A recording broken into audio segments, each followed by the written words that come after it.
Ahead of the series finale with the Idaho Steelheads and the Wichita Thunder, I am joined by Steelheads head coach Everett Sheen. Coach, first up, take me through yesterday's performance from your perspective. Obviously a 4-1 loss, not the way you wanted it. What did you see from your team? I didn't like our game.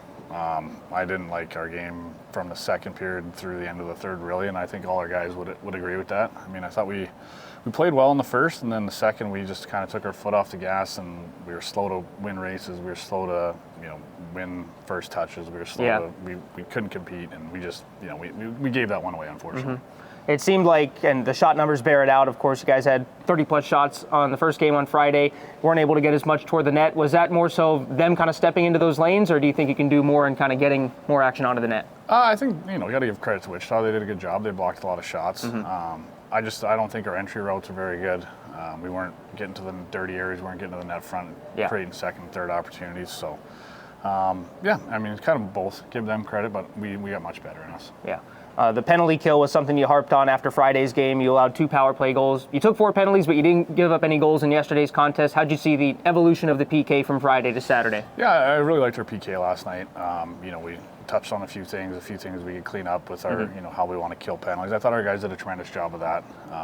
Our message was we got to stay out of the penalty box. We've been taking too many penalties, especially stick penalties. So we got to clean that up so we're not killing as much. But overall last night, I really liked our penalty kill. Small changes to the lineup today. We expect Jaden Shields to go in, no Chris Todaro. What's the message in terms of coming out for this third game with some of the lines a little different? Yeah, unfortunately Chris took that puck in the face, so he'll miss at least a game. But, we like our group. It's just 3 games in 2.5 days. Got to keep it simple, play hard and play physical. Being willing to go that extra mile and, finish our hits, especially in a 3-on-3. That actually goes a long way. It builds our momentum and, takes away from them. So we just got to be physical and mentally sharp here tonight. Of course, you guys a little shorthanded with no Dodaro now, no Brendan Hoffman over the course of the weekend, but they've been playing with 10 forwards for the first 2 games so far. They're expected to go to 10 again. Is there a message to be had? Of course, we talked in Tulsa when Vuciet's played 3 straight games in net. Is it kind of same thing forward-wise, where you try to wear them down knowing they only have 10 on the other side? Yeah, absolutely. And the best way to wear teams down is, play in their zone. It's fun and it's invigorating when you're playing in the offensive zone. You don't feel 10 forwards as much, but if you're spending every shift in the D zone, having to play D zone coverage, that gets, really wears you down, and we got to make sure we're getting pucks from behind their defensemen and not making it easy on them. Just come at them in waves. So you have the series finale, of course, coming up here today.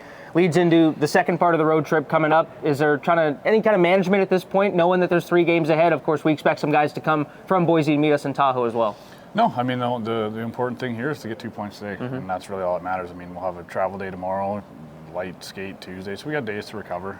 So really the only thing right now is get the win here today. I'll let you gloat for a second. Your Team Canada won 10-2 today. Any thoughts on those boys? They're pretty dynamic. They're a lot of fun to watch. The Americans have a good team too. Yeah. So, but I don't know who can compete with Canada. Yeah. Pretty good roster up there, all things considered. They're pretty fun to watch. Yeah, so we'll see if they can move on longer in the tournament. Steelheads hoping for a couple of points here today as well. Coach, thanks for your time. Thanks.